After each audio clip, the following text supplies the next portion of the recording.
আজকে দেখতেছি একজন বলতেছে নাম হইল আহমদুল্লাহ সাহেব, মাজারের দান বাক্সে কত টাকা দেয় হিসাব নিতে আইছে ডিসি সাহেব। আহমদুল্লাহ সাহেব যে এত টাকা যে অনুদান যে গ্রহণ করতেছে তার হিসাবও আমরা চাই।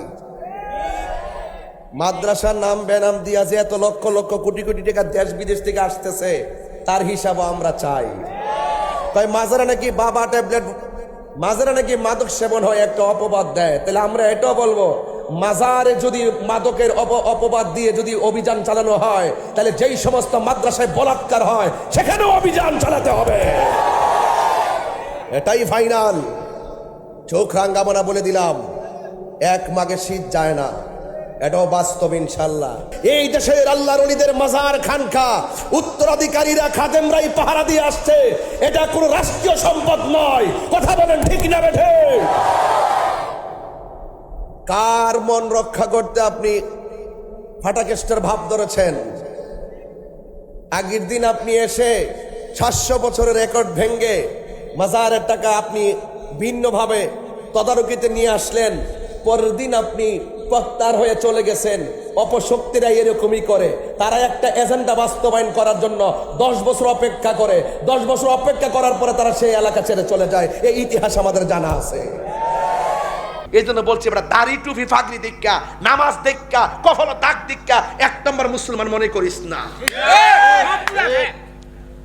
এই মুনাফিকের গোষ্ঠী এখনো আছে, সকালে এক কতক বিকালে এক কতক, বেহেশতের টিকিট ব্যস্ত ব্যস্ত করে মানে দেশ বইরে লাইছে।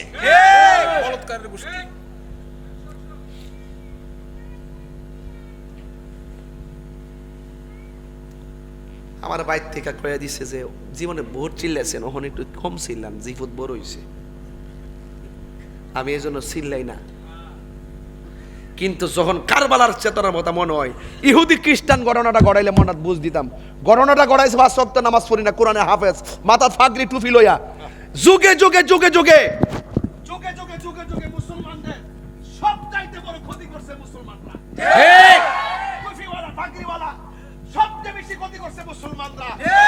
মাত্র টাকা খাইয়া ডলার খাইয়া, সকালে এক কথা বিকালে এক কথা।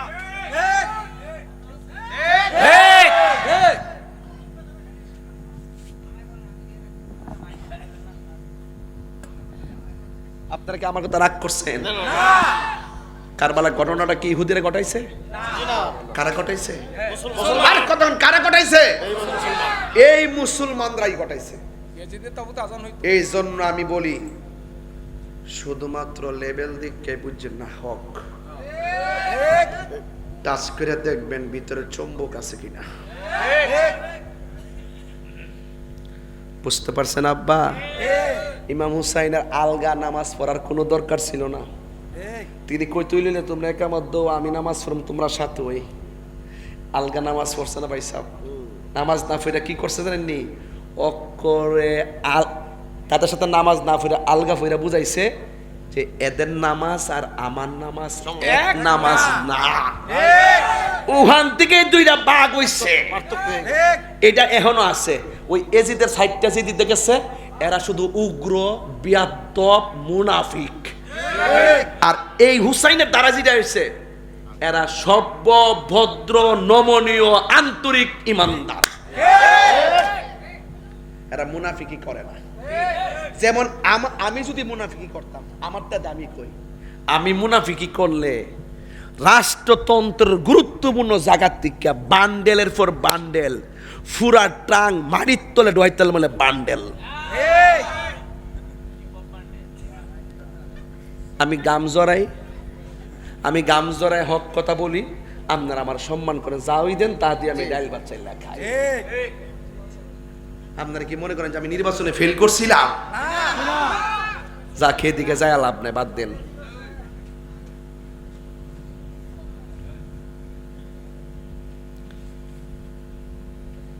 এখন আওয়াজ করে কইতে আমার ফলাফান্ডি কই, এই ফলাফান্ডি কই? তোরা তো একটু খুশি খুশি দেখা যায় রে, মেসি 3টা গোল করছে দিকে, ঠিক না?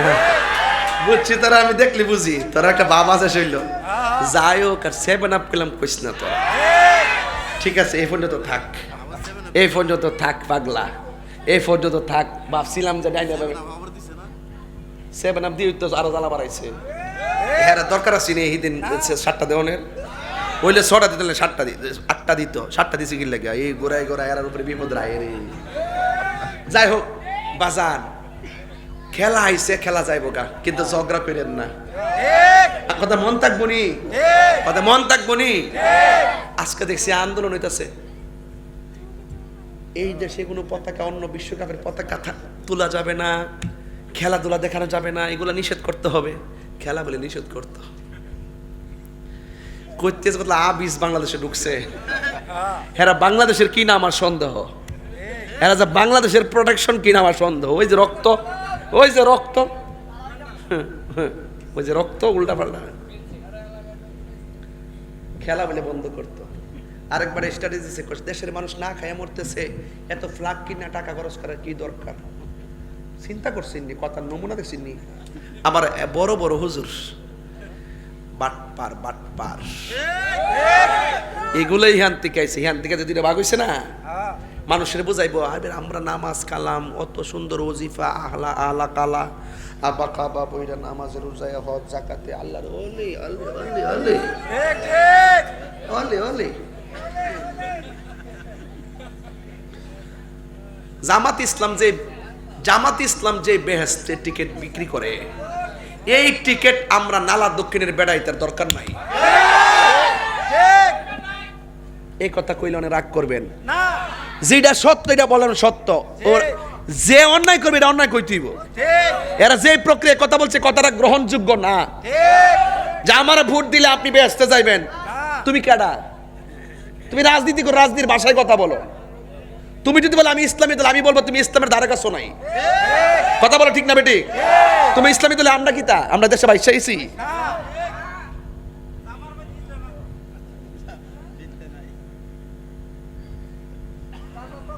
বাংলাদেশে অনেক লেভেলের লোক দেখছি ইদানিং, মজার মজার লোক।